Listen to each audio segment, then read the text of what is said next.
Hi everyone and welcome back to the fantasyfootballfix.com YouTube channel with me, Tom Campbell, for the return of the Elite 11 Team Reveal Series. We've got Corey back on the channel this week. He's kicking ass, I'm glad to say. He's turned the season right around it into that top 100k, guys, and we are previewing Game Week 16 this week. So without further ado, guys, let's get right into it.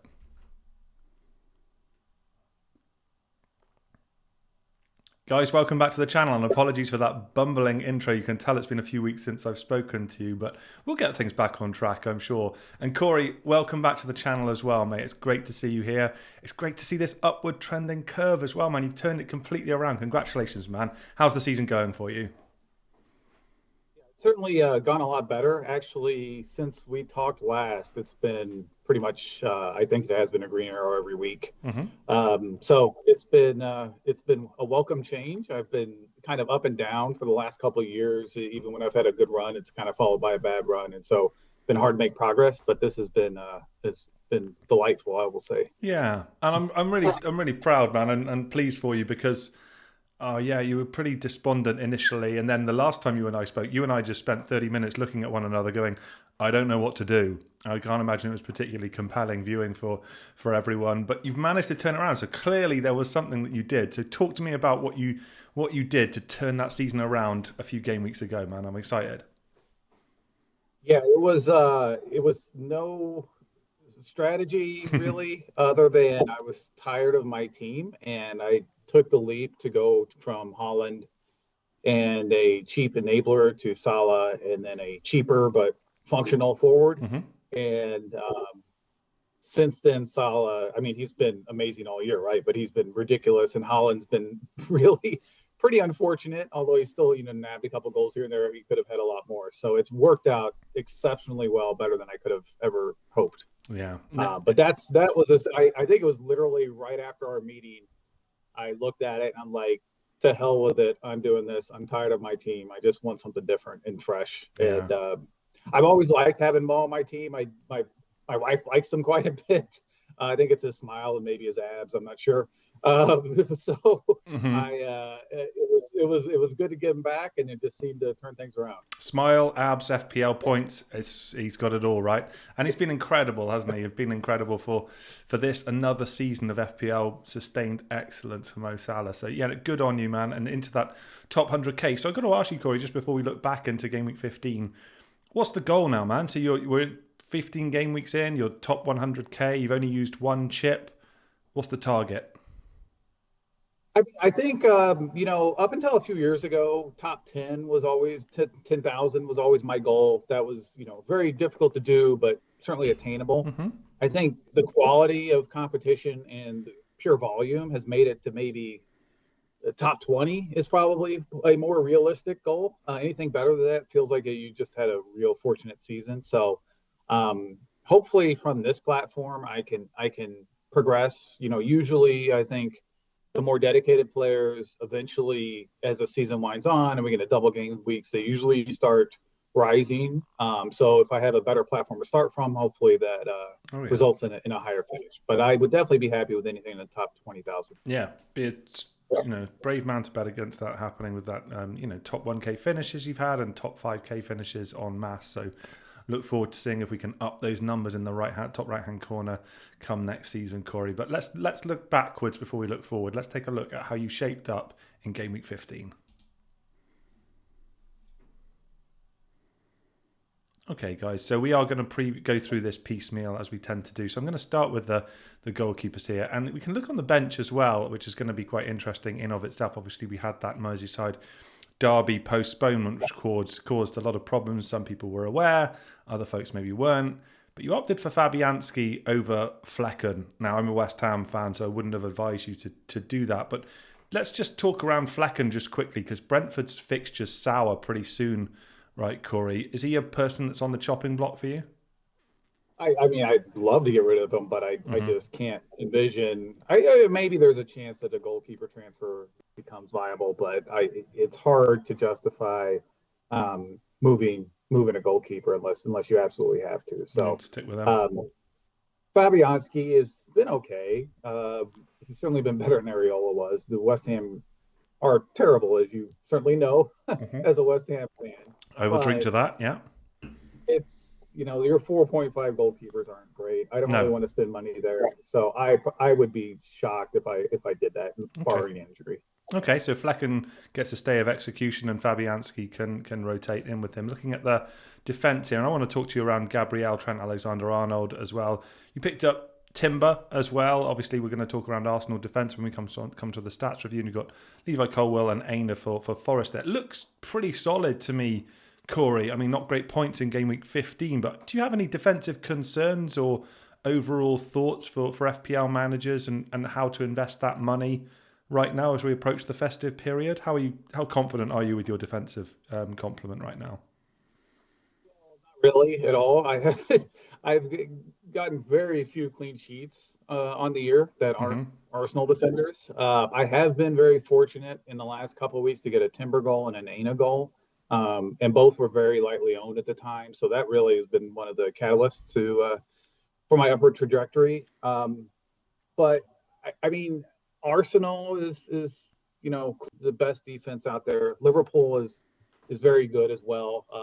Maybe more so as a result of both their defense, but also their goalkeeping has been phenomenal now since the best in the world, in my opinion. And he's coming back. And I just watched the first half of the UCLA game. He was playing very well. So, um, those are the two. City obviously are in shambles. No one else in the elite group really jumps out. Chelsea have No. adequate stats, but they make an error here and there. And Sanchez, I don't know if I had that much trust in him. So after that, you're getting into the Forest, Fulham's, Bournemouth, even Everton, Yeah. and it's kind of just rotation and hoping for the best. I think. I Yeah. I really think I like agree. Aina as a long-term defensive stalwart.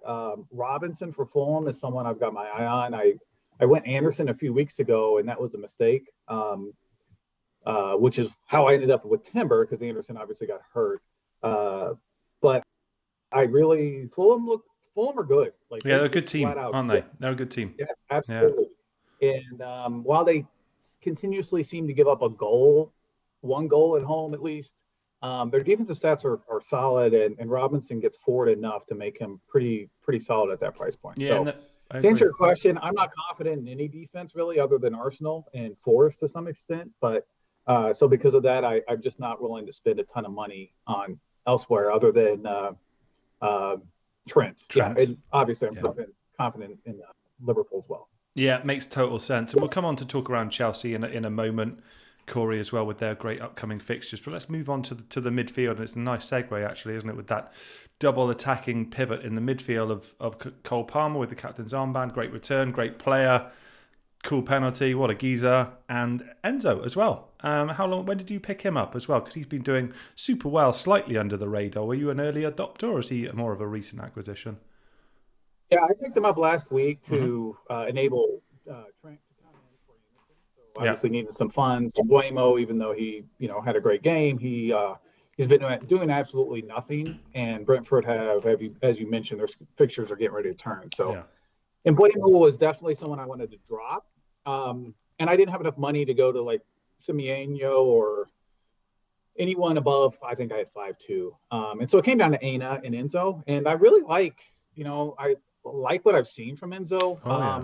His numbers are solid. He's on corners and he's so freaking cheap that I think he's a great enabler. Obviously, I Yeah. got pretty lucky with the goal this week, but he set up Palmer for a huge chance that Palmer completely scuffed. So I think for his price, he looks pretty dang good to me. Yeah, I agree. Yeah. Certainly he's good, probably going to get rotated occasionally, Do you but think? in Yeah, sometimes play deep. Yeah, I mean they have a lot of players, yeah, right? that's true. Yeah. Um, and obviously, Casado is the one who's probably going to play in the midfield every minute.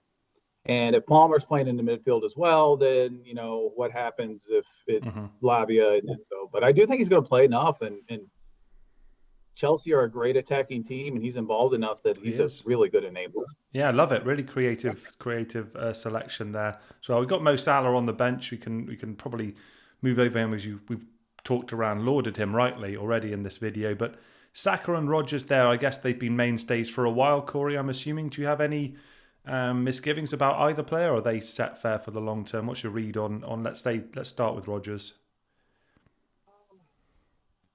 Rogers, I keep waiting for him to get rested, and it keeps biting me. He's been up and down, but Yeah. he's, and again, at his price point, it's hard to replace him and find anyone of any better value. Mm-hmm. Um, so I doubt I move him anytime soon. Villa's fixtures actually turn around here pretty soon, and I think it's like 19 or 20 where they start getting really good. So I can't imagine he would move. Saka remains elite. It's there's four elite players clearly right now, and Saka, Palmer, Salah, and Holland. And one of them is a lot more expensive than the other. So if I go Holland, which is a possibility, I don't see moving Saka anytime soon. Even though Arsenal's attack has been really poor as of late, I still can't imagine moving him. Who would I move him for? Is the question. Unless it's Holland, I don't. Not interested in Bruno Fernandes playing deep. I'm not really interested in the other kind of mid-tier mids. I wouldn't even know who to go to. So No, I get it. yeah, Saka's going to be there for a while unless Holland comes in. Yeah, I think he's got enough credit in the bank, hasn't he, Saka, over a pretty prolonged period there. And interesting, you mentioned the lower numbers for Arsenal offensively, but we'll come on to look at some stats which may give some pause and some encouragement in a few moments. Let's move on and look at the forwards here. So you mentioned Haaland obviously made way some time ago to enable the burst to the top 100k, and this is the motley crew that you've established here, Isak, João Pedro and Cunha respectively. Why don't we go through them one by one, Corey? Let's start with Cunha. They've had these great run of fixtures, terrible returns for the forwards over some lovely fixtures. Is he now someone who we have to look at moving on, and we accept that Wolves are actually a bad team, and actually it wasn't just down to their really rough run of opening fixtures? What's your read on Cunha and Wolves? Yeah, I think once I think they play Ipswich and Leicester back to back, right? Yeah, they do. I think after that, Cunha is definitely someone I'll be moving. I've gained a good amount. I brought him in for Watkins right before Southampton, I guess, and he had 2 returns, and then he had the 3 at Fulham. They were pretty fortunate for the most part. 2 of his goals were just worldies, right? That's not going to happen every week. So No. he could have easily had returns this week. Could have had 2 penalties, had a couple good chances he created, but the Wolves are really, really dysfunctional right now, and there's no reason to keep him at his price when you have cheaper options. Once the fixtures turn, so Yeah. I definitely will be moving on. Yeah, I tend to concur, and I do think there's a human element here as well. You do wonder where their confidence actually starts to get pretty downtrodden when you start to look at the table after 15 games. It's now sort of a sample size worth taking note of. So yeah, we I guess we continue for those that short run and then look to move them on. João Pedro back in contention now and fitness, and Brighton have had and continue to have, I guess, a nice run. Any thoughts, any concerns around Brighton as an attacking outfit right now, or is he still a solid pick with the penalties and everything else in his locker? He at his price, he's definitely a fantastic selection. Brighton haven't exactly been setting the world afire. No. And Pedro's not going to play. He's probably going to average 70 minutes or so a game, and will probably be rotated occasionally as well. But at his price, he's so good. He's not in the box very often unless he's playing the 9, which he usually isn't. So I think his ceiling is maybe not quite as high as people think, but he's on penalties. He's still involved a ton, and I don't see any reason why you really want to move on. I mean, he's basically, what is he, 5'7"? He's cheap, I think man. when I bought him. Yeah, It's kind of insane how cheap he is. Welbeck too. Like when Welbeck comes back healthy, I mean, he's right there with him. So yeah, and I think Brighton. Those are both options. Brighton improve as a collective when Danny Welbeck returns to fitness. He's had a great season, hasn't he? Let's talk around Isak. The rap sheet from Eddie Howe and his, bending of the truth continues. So, people who sold Isak, unlucky because he's done really well since. I mean, looks like the real deal, right? Isak in terms of an FPL option at large for the whole, irrespective of fixture run, I guess. Corey, that's kind of how I see it. Like at the beginning of the season, he was in huge number of teams. What's your read on Alexander Isak and Newcastle as an attacking outfit? Isak's expensive though, so Mm-hmm. he needs to produce. And I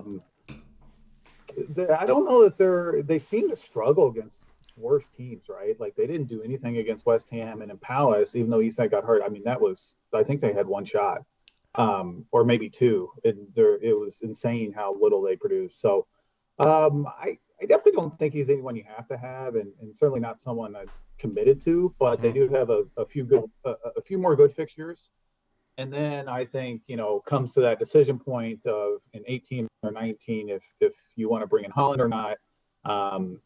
He obviously would be the one to go for him. So Yeah. we'll see. I'm certainly pleased with him. Now, how I ended up getting to him was kind of annoying. I wanted Saka, but we had the questions on whether Saka was healthy or not, and I decided it wasn't worth the risk. And then, of course, he comes in and has a goal and an assist, and Isak does Miraculous. nothing. Yeah.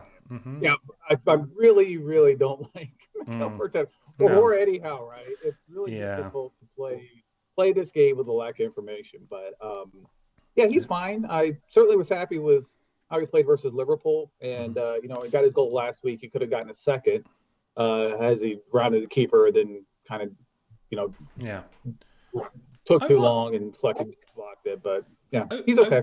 I wonder if there might be something in that, Corey. Actually, the tougher fixtures for Newcastle and for Isak may be something to not shy away from, and actually them as a counter-attacking unit with the pace on the break and Anthony Gordon and the likes, and Isak, of course. It's actually something that lends themselves to them quite nicely. Could be something to consider. All right, man, that's cool. We've obviously looked at that beautiful bench of Salah, Gabriel, and Trent Alexander-Arnold. Lots and lots of options on the bench, and I'm sure one or two of them may have made their way into your Game Week 16 bust team. So let's take a look at how you're shaping up.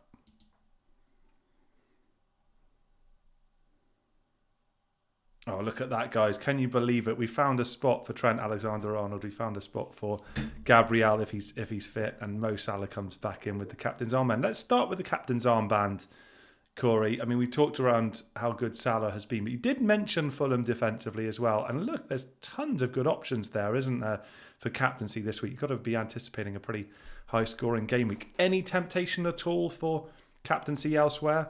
Or would that, let me rephrase, would there be if you were, say, your rank was a lot lower? Is this a game week to take him on? What do you think? I mean, Palmer's the obvious candidate, right? Mm-hmm.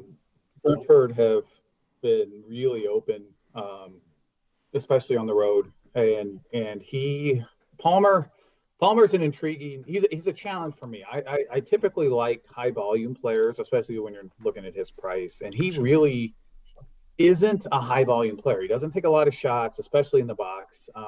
He does create a lot of chances, but he doesn't take a lot of shots. So for me, he certainly could blow it blow it up again, like he has in two of the last 3 weeks. But I probably will go with Mo Sure. unless something happens. The other thing to consider is Chelsea have a Thursday game in Kazakhstan, and that is a long, long way. Mm-hmm. Now, a lot of their starters are going to rest, but it's still a travel for the people who will go. Palmer won't go, but a lot of their core team will still travel to that game. So it's just something to consider.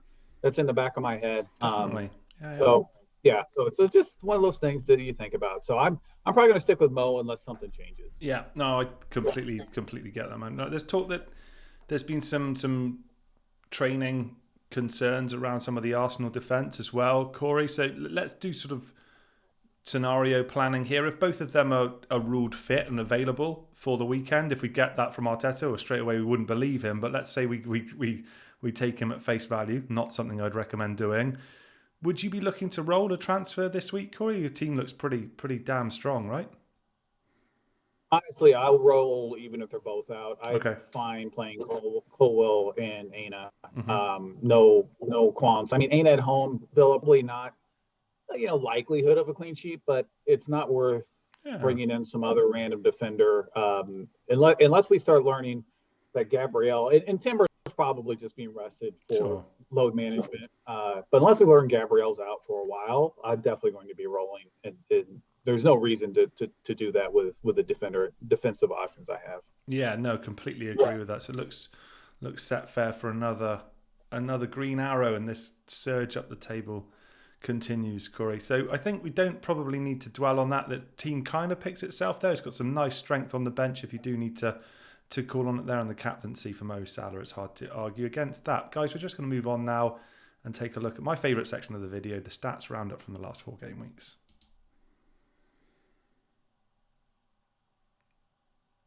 So, guys, when Corey and I were just talking off camera before, and we were taking a look at these stats, which you can get over at fantasyfootballfix.com in a myriad of tools available here. This is taken from the custom stats sandbox tool, which is really useful to pull these together. You can filter on any of your criteria that you need to. We've made sure that players have played at least 180 minutes, and these stats are averages over the last 4. So let's start with the bottom right, Corey, the XG conceded. Look at that Arsenal defence. It's standing out, isn't it? It's really looking like it's excelling in terms of the expected goals conceded. So you've got 2 defenders there already. Do you think that's the ideal composition of Arsenal players for this festive stretch, bearing in mind your comments about them sort of struggling offensively as well? Is that where you'd be recommending to go hard on the Arsenal defence? Yeah, I think so. Odegaard's so expensive and I just don't know that he's worth the value. He's not a bad player for sure, and it's just hard to justify him over Saka. And obviously, Salah and Palmer are almost must-haves given the fixtures. So that's an awful lot of money to spend in your midfield. And then Havertz is also pretty pricey, and he's okay. Yeah. But it just feels that their defense is above and beyond. Now Yeah. they've haven't necessarily gotten a ton of clean sheets in that time frame, but they've really, I mean, Fulham scored on their only shot really this last week. So for me, it makes sense, especially Timber. Timber's so cheap. If he can stay healthy and he gets in some really good positions when he plays right back, I really like him if he can stay Excellent healthy. player. And then obviously, Yeah. and Gabriel's aerial threat is just, probably the best in the league. So I just think that that's probably the combination to have. I like it. I mean, in terms of other observations from these stats, it did strike me as quite interesting that Ollie Watkins features so highly on shots and shots in the box. You've got a kind of history of him over the course of this season, the patience that you gave him the beginning. Any temptation to go back, Corey? So potentially when I think it's 19 when their fixtures really turn. There's a chance. I don't know. Obviously, he's not playing a ton of minutes, right? So one of the reasons why his per 90 looks so good is that he's only playing an average of maybe 65 minutes a game, 70 minutes. And it does not seem like Duran is going away anytime soon. And it also doesn't seem like they really play that well together. Yeah. So at his price, you really need at least like 78 to 80 minutes average to really kind of justify it. So we'll see how that goes. But I mean, I know it feels like he's not doing as well as he was last year, but if you actually look at his numbers, he's actually pretty close. And not even just the underlying numbers. The underlying numbers are better, but his like actual output it's basically he's getting a few less assists than he did last year, but a lot of those are pure luck. But his goals are basically on par with what they were last year. So it's not like he's really dropped down that much. So I know it feels like he's got a real negative connotation this year, and I just don't know if the stats actually justify that. No, I understand that, man, definitely. I think the only other part that I wanted to mention here, we did talk around Arsenal offensively, and Odegaard does feature there, the attempted assists. I do wonder if there'll be an upturn in their fortunes from an attacking perspective over the next few game weeks. And it is nice to continually see Haaland not dominating these charts, something that you called a few weeks ago, Corey. So, well done on that one. And my last observation here is Bournemouth. Look at them. They're featuring the XG conceded impressively, and they've got Kluivert also featuring here as well. So a little shout out to Bournemouth as well. Goodness knows how you'd shoehorn in a Bournemouth player into that team ahead of game week 16, Corey. I can't imagine that's something on your mind.